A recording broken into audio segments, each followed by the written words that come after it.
San Siro is dying, and its replacement is unlike anything Milan has ever seen. AC Milan and Inter are preparing to leave behind one of football's most legendary cathedrals, and what's coming next could change everything. From radical designs to fierce debates and billion-euro plans, this is what we know so far about the new San Siro, and why it's already dividing fans, politicians, and even the clubs themselves. Chapter 1. The Great U-Turn. For years, both AC Milan and Inter Milan seemed dead set on abandoning their ancestral home. The clubs were practically racing each other to find new locations across Lombardy, with Milan eyeing up plots in San Donato and Inter looking toward various alternatives. It was a modern football soap opera that had supporters from both sides of the divide united in their opposition for once. But then came the plot twist that nobody saw coming. In September 2024, Milan's mayor Giuseppe Sala made an announcement that sent shockwaves through the football world. AC Milan and city rivals Inter have rejected a plan to renovate their San Siro ground, but revived proposals to build a new joint stadium in the same area. Just like that, the narrative completely changed. The clubs weren't fleeing San Siro after all. They were staying, but with a radical new vision that would reshape one of football's most sacred spaces forever. The decision to stay represents more than just a practical choice. It's a recognition that some things in football are bigger than business calculations. San Siro isn't just any stadium. It's the venue where legends were born, where European nights reached fever pitch, and where the ghosts of Meazza, Rivera, Baresi, and Ronaldo still seem to walk the corridors. Abandoning that history would have been like ripping the soul out of Milanese football. Chapter 2. The Financial Reality Check. Let's talk numbers, because in modern football, everything ultimately comes down to money. Inter Milan and AC Milan will have to pay as much as 80 million euros to demolish large parts of the San Siro before building a new stadium. 80 million euros just for demolition work. Let that sink in for a moment. We're not even talking about construction costs yet, and we're already looking at a figure that would make most clubs' accountants break out in a cold sweat. But here's where it gets interesting. Despite the eye-watering costs, both clubs are pushing forward with renewed determination. The current San Siro, for all its atmospheric brilliance, is a financial dinosaur. Its infrastructure is outdated, its corporate facilities are limited, and its revenue potential is severely restricted by its aging design. The new San Siro project promises to change all of that. We're looking at a facility that will not only serve as a football stadium, but as a multi-purpose entertainment complex that can generate income 365 days a year. The clubs are betting on increased naming rights deals, premium seating options, and enhanced corporate hospitality that could potentially double or triple their matchday revenues.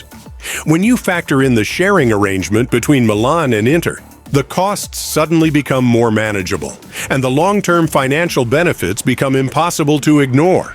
Stick around until the end to see the mind-blowing capacity figures that nobody's talking about, and discover the secret feature that could make this the most technologically advanced stadium on Earth.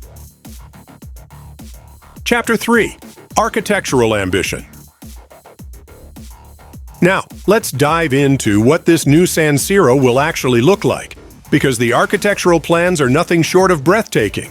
AC Milan and Inter presented the feasibility document to the municipality, unveiling crucial details about their San Siro project, and what they've revealed is a vision that pushes the boundaries of stadium design. The new stadium will be built around the existing San Siro structure, incorporating elements of the original while creating something entirely fresh. The iconic spiral ramps that have become synonymous with San Siro will be preserved and integrated into the new design, ensuring that the stadium's DNA remains intact, while everything around it gets completely transformed. Inside, the focus is on creating the most intimate atmosphere possible, while maintaining the grandeur that makes San Siro special. The new bowl design will bring spectators closer to the action while preserving the steep stands that generate the wall of sound, for which San Siro is famous. The technological integration is where things get really exciting. We're talking about a fully connected stadium experience, where every seat has access to high-speed internet, augmented reality features, and personalized digital services. But it's not just about technology for technology's sake. The new San Siro will be one of the most environmentally sustainable stadiums ever built, with solar panels, rainwater harvesting systems, and energy-efficient lighting throughout. Chapter 4. The Renovation Alternative. Before we get too carried away with visions of a completely new stadium, it's worth examining the renovation alternative that WeBuild presented, because it reveals just how complex this decision really is. WeBuild presented a detailed 280-page renovation project to Inter Milan and AC Milan, showing that staying with the current structure was a genuinely viable option. The WeBuild proposal was comprehensive and compelling in its own right. It promised to modernize San Siro while preserving its essential character, updating all the crucial infrastructure while maintaining the atmosphere that makes it one of world football's most intimidating venues. The renovation would have been significantly cheaper than complete reconstruction and could have been completed in phases to minimize disruption to both clubs' seasons. So why did the clubs ultimately choose the more expensive, more complicated route of building new? The answer lies in their long-term vision. A renovation, no matter how extensive, would still leave them with fundamental limitations imposed by the original 1920s structure.